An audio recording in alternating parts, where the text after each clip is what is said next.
อยากจะเข้าไปใต้นี้ เพราะว่าข้างหลังเนี้ยมีเป็ดไม่เอาสิลูกเขากู้สาแบ่งเขตกั้นเอาไว้แล้วฮะเข้าไปไม่ได้ไม่ยุ่งกับเป็ดๆนะวันนี้ก็ยังไม่ได้เห็นเป็ดเลยครับดูดีทำหน้าละห้อยเลยเป็ดไม่มาว่ายน้ำไม่เตี้ยเห็นเลยอยากเห็นเหลือเกิน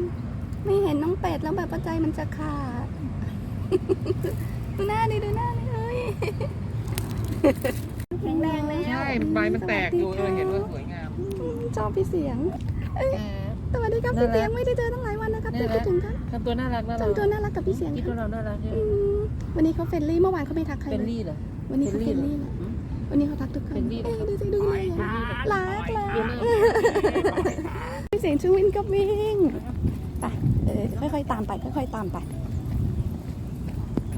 ไม่เอาแล้วครับไม่ตามแล้วครับเขาอยากเล่นสู้ๆเขาอยากเล่นสู้ๆคุยวันจุดไปนู้นก่อนนะค่ะเดี๋ยวโอ้โหเดินไปตรงนู้นค่ะสู้กันรุนแรงมากครับได้ไหมอ่ะจุ๊บได้หรอของมันมีรักได้ไหมอ่ะรักได้หรอหอมแก้มได้ไหมอ่ะหอมแก้มได้หรอโอ้ยเขานั่งพักผมนี้ก็จุ๊บเขาสามเลยเมื่อกี้เอาแต่นั่งเฝ้าเป็ดนี่มามีต้องลากมา ให้มาเล่นตรงอื่นบ้าง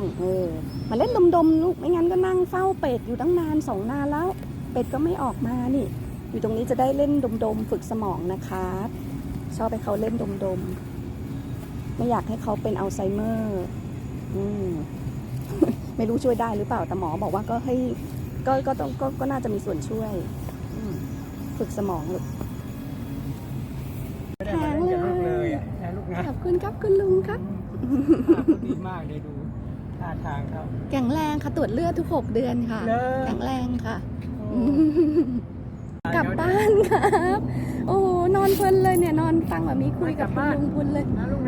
กลับบ้านแล้วลูกป่ะได้ไปเล่นหน้าสวนมาครับดูนี่เขามารวมแก๊งกันอยู่ตรงนี้ของให้หน่อย